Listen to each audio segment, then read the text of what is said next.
दोस्तों, इस वक्त माया नगरी मुंबई से एक बहुत ही चौंकाने वाली खबर सामने आ रही है, जहां बॉलीवुड के 3 बड़े सुपरस्टार्स शाहरुख खान, अजय देवगन और टाइगर श्रॉफ के ऊपर बहुत बड़ी कानूनी गाज गिरने वाली है। टीवी पर बोलो जुबां केसरी कहकर करोड़ों दिलों पर राज करने वाले इन तीनों सितारों के खिलाफ महाराष्ट्र सरकार के फूड एंड ड्रग एडमिनिस्ट्रेशन यानी FDA ने सीधे तौर पर बहुत सख्त कानूनी कार्रवाई शुरू कर दी है। और कानून के जानकारों का कहना है कि नियमों के इतने बड़े उल्लंघन के चलते इन तीनों कलाकारों पर न सिर्फ करोड़ों का भारी जुर्माना लग सकता है, बल्कि बेहद गंभीर धाराओं में उम्र कैद तक की सजा का रास्ता साफ हो सकता है। प्रशासन ने साफ लफ्जों में कारण बताओ नोटिस जारी करते हुए इन तीनों अभिनेताओं को कटघरे में खड़ा कर दिया है और पूछा है कि जब पूरे महाराष्ट्र में गुटखा और तंबाकू जैसे जानलेवा उत्पादों पर पूरी तरह सरकारी बैन लगा हुआ है, तो फिर वे टीवी स्क्रीन और बड़े बड़े होर्डिंग्स पर इन ब्रांड का चेहरा बनकर देश की जनता को गुमराह कैसे और क्यों कर रहे हैं।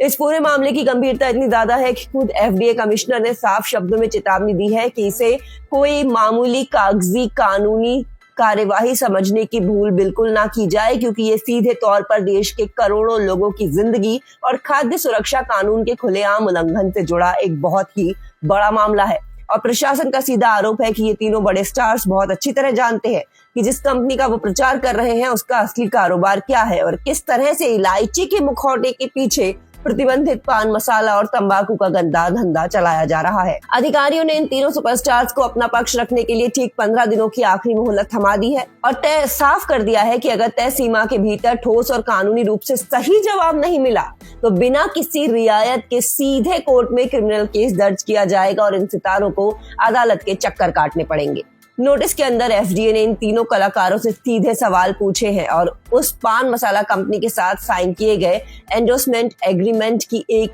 फाइल तलब की है। इसके साथ ही इस पूरे विज्ञापन का कैंपेन ब्रीफ क्या था, यानी शूटिंग के वक्त कंपनी ने उन्हें क्या बोलने और कैसा स्टाइल करने को कहा था, उसकी पूरी इनसाइड डिटेल भी मांगी गई है। इतना ही नहीं, इन सितारों से विज्ञापन को करने के बदले इन्हें कितने करोड़ रुपए की मोटी रकम मिली है और वो पैसा किन किन बैंक खातों के जरिए उन तक पहुंचा है, उन सभी वित्तीय लेन देन का पूरा कच्चा चिट्ठा तुरंत सौंपने का फरमान सुनाया है। सबसे बड़ी बात यह है कि कानून के मुताबिक किसी भी बड़े सेलिब्रिटी को कोई भी विज्ञापन साइन करने से पहले ये जांचना बहुत जरूरी होता है कि वो उत्पाद समाज के लिए कितना सुरक्षित है, जिसे कानूनी भाषा में ड्यू डिलिजेंस कहा जाता है। इसीलिए विभाग ने इन तीनों से लिखित सबूत मांगा है कि क्या उन्होंने इस विज्ञापन को करने से पहले अपनी जिम्मेदारी निभाई थी या सिर्फ करोड़ों के लालच में आंख बंद करके कॉन्ट्रैक्ट साइन कर दिया था। अगर हम इस पूरे मामले में कानूनी धाराओं और सजा के प्रावधानों की बात करें तो खाद्य सुरक्षा एवं मानक अधिनियम 2006 के तहत किसी भी ऐसे उत्पाद को प्रमोट करना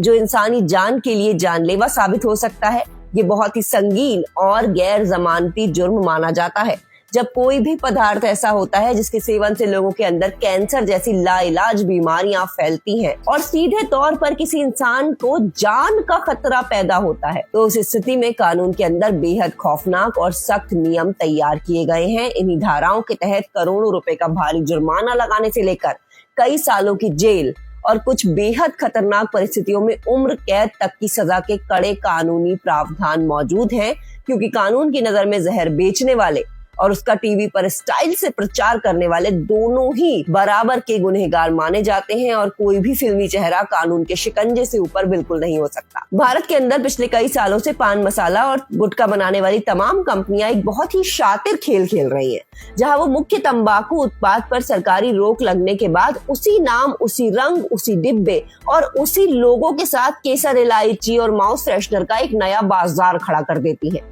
ताकि टीवी, रेडियो और इंटरनेट के जरिए सीधे जनता के दिमाग में उसी तंबाकू वाले ब्रांड की तस्वीर छपी रहे। इसे कानूनी भाषा में सैरोगेट एडवर्टाइजिंग यानी छद्म विज्ञापन कहा जाता है। अब कोई बड़ा टीवी स्टार स्क्रीन पर आकर जुबां केसरी जैसा डायलॉग बोलता है तो उसका सीधा और जानलेवा असर देश के मासूम बच्चों और नौजवानों पर पड़ता है, जो इन हीरोज को अपना भगवान मानते हैं और उनकी नकल करते हुए बिना सोचे समझे इस खतरनाक लत के दलदल में फंस जाते हैं और इससे हंसते खेलते परिवार तबाह हो जाते हैं। आपको अच्छी तरह याद होगा कि इसी तरह के विवाद पहले भी कई बार बॉलीवुड के गलियारों में तूफान खड़ा कर चुके हैं। जब सदी के महानायक अमिताभ बच्चन ने एक बड़े पान मसाला ब्रांड के साथ काम किया था लेकिन जब पूरे देश में उनकी भारी फजीहत हुई और सामाजिक संस्थाओं ने विरोध का बिगुल फूका तो उन्होंने तुरंत अपनी गलती मानते हुए उस ब्रांड से खुद को पूरी तरह अलग कर लिया और विज्ञापन के लिए ली गई फीस भी कंपनी के मुंह पर वापस मार दी। बिल्कुल उसी तरह बॉलीवुड के खिलाड़ी कहे जाने वाले अक्षय कुमार भी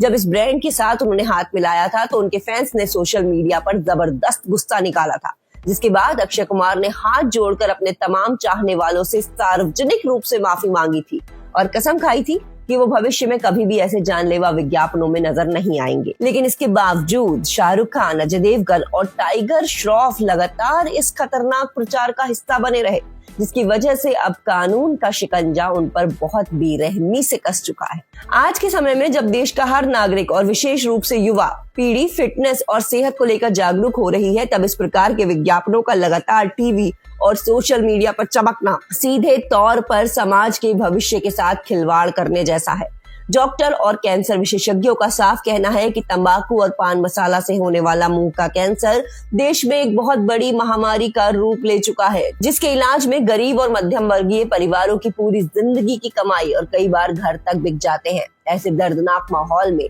जब देश के सबसे चहेते कलाकार सिर्फ चंद करोड़ रुपयों की खातिर ऐसे खतरनाक और घातक उत्पादों की ब्रांडिंग करते हैं, तो ये सिर्फ कानून का खुला मजाक नहीं है, बल्कि जनता के उस अंधविश्वास और प्यार का भी कत्ल है जो उन्होंने अपने इन पसंदीदा अभिनेताओं पर सालों से लुटाया था। कंज्यूमर प्रोटेक्शन काउंसिल और भारतीय मानक ब्यूरो ने भी समय समय पर ये सख्त गाइडलाइन जारी की है कि कोई भी सेलिब्रिटी किसी भी ऐसे भ्रामक विज्ञापन का हिस्सा नहीं बन सकता जिसके पीछे का मुख्य मकसद किसी गैर कानूनी या प्रतिबंधित उत्पाद को बेचना हो। कानून ये बात भी साफ करता है कि अगर कोई बड़ा चेहरा किसी ऐसे उत्पाद का विज्ञापन करता है तो आम जनता ये मान लेती है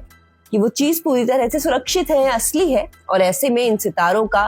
ये बचकाना बहाना कि वो केवल इलायची का विज्ञापन कर रहे थे कानून की चौखट पर एक मिनट भी नहीं टिकने वाला, क्योंकि अदालतें पहले भी कई मामलों में ये साफ कर चुकी हैं। ब्रांड की असली पहचान ही उसका असली धंधा, असली बिजनेस तय करती है और इलायची सिर्फ एक पर्दा है जिसके पीछे असली जहर बेचा जाता है। पूरी फिल्म इंडस्ट्री और करोड़ों दर्शकों की सांसें इस बात पर टिकी हैं कि इन तीनों सुपरस्टार्स की भारी भरकम वकीलों की फौज एफडीए के इस नोटिस का क्या जवाब तैयार करती है। क्या वो अदालत के सामने फिर वही घिसा पिटा तर्क देंगे कि ये तो सिर्फ इलायची बेच रहे थे, या वो इस बात को स्वीकार करेंगे कि हाँ ठीक है, उनसे बहुत बड़ी भूल हो गई है। कानून के बड़े जानकारों का साफ कहना है कि अगर 15 दिनों के अंदर इन सितारों की तरफ से कोई ठोस और सटीक कानूनी रूप से जवाब नहीं आया तो एफडीए सीधे पुलिस केस दर्ज करवाएगा और कंज्यूमर प्रोटेक्शन एक्ट के तहत इनके नए विज्ञापनों पर 3 से 5 साल तक का सीधा बैन भी लग सकता है, जो इनकी पूरे फिल्मी करियर और ब्रांड वैल्यू को मिट्टी में मिलाने के लिए काफी होगा। ये पूरा मामला अब